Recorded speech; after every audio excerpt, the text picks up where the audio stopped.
সোমবার সকাল থেকে মালদা জেলা জুড়ে পৃথক স্থানে নামাজ পাঠের মাধ্যমে শুরু হলো ঈদের উৎসব। প্রতি বছরের মতন এবছরও কালিয়াচক এক ব্লকের সুজাপুর ঈদগাহ ৯ মৌজার মাঠে লক্ষাধিক মুসলিম ধর্মপ্রাণ মানুষেরা জমায়েত হয়েছিলেন নামাজ পাঠের জন্য। দেশের সর্ববৃহৎ নামাজ পাঠের স্থান হিসেবে পরিচিত রয়েছে সুজাপুরের ৯ মৌজা ঈদগাহ মাঠটি। এদিন সকাল থেকে নতুন পোশাক পরে মুসলিম সম্প্রদায়ের মানুষেরা সুজাপুরের এই মাঠে নামাজ পাঠের জন্য উপস্থিত হন। পাশাপাশি এদিন মালদা শহরের মুসলিম মহিলা জনকল্যাণ সমিতির উদ্যোগে হায়দারপুর এলাকায় মসজিদ প্রাঙ্গণে নামাজ পাঠের আয়োজন করা হয়। এই নামাজ পাঠে শুধুমাত্র সংশ্লিষ্ট ও আশেপাশের এলাকার মহিলারা উপস্থিত হয়েছিলেন।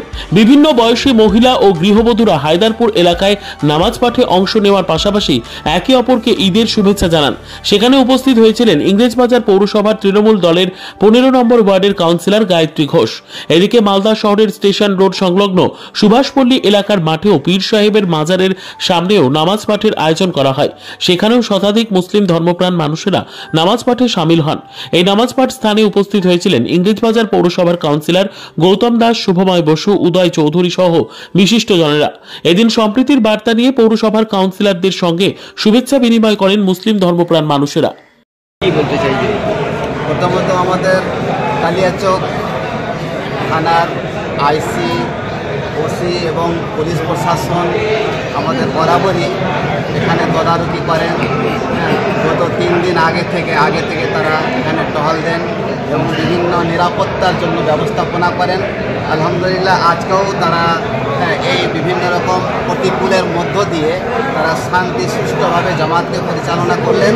আমরাও তাদের জন্য দোয়া করছি, দোয়া প্রার্থনা করছি তারা যেন দেশের শান্তি, জনগণের শান্তি, আজ স্পষ্ট ওই যে সুদ এবং ব্রাউন সুগার, বিশেষ করে মদ, মদ্যপায়ী এবং বেআইনিভাবে যারা মোটরসাইকেল নিয়ে আনাগোনা করে তাদের জন্য একটু ট্যাকল করার জন্য তাদেরকে খুব গুডনেস করছি যেন স্পষ্ট বন্ধ হয়ে যায়।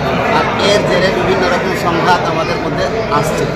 আমি এই জন্য তাদেরকে দরখাস্ত করছি এবং আজকের বিশেষ করে ঈদ উল ফিতরের দিন, আমাদের যে পর্বের দিন, শান্তি শৃঙ্খলাভাবে তাদের পরিচালনা করার জন্য তাদেরকে আমি ধন্যবাদ দিচ্ছি। কত নামাজি এখানে?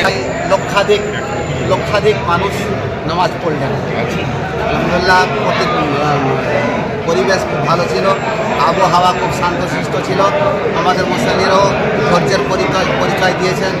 দোয়া এবং খুতবা, নামাজ সুস্থভাবে হয়েছে ইনশাআল্লাহ। আপনি দীর্ঘক্ষণ দোয়া করেছেন, এই দোয়ার মধ্যে বিশ্বের মানবতার জন্য দোয়া, শান্তি শৃঙ্খলার জন্য দোয়া, ব্যবসা বাণিজ্য কারবারের জন্য দোয়া, অর্থনৈতিক শিক্ষাগত সমস্ত দিক দিয়ে দোয়া হল ইনশাআল্লাহ। আপনার নাম? মোহাম্মদ আসাদুল্লাহ, ইমাম ৯ মৌজা ঈদগাহ, Sujapur, Malda. Bureau report, news for Bengal. This channel does not promote or encourage any illegal activities. All contents provided by this channel is meant for educational purpose only.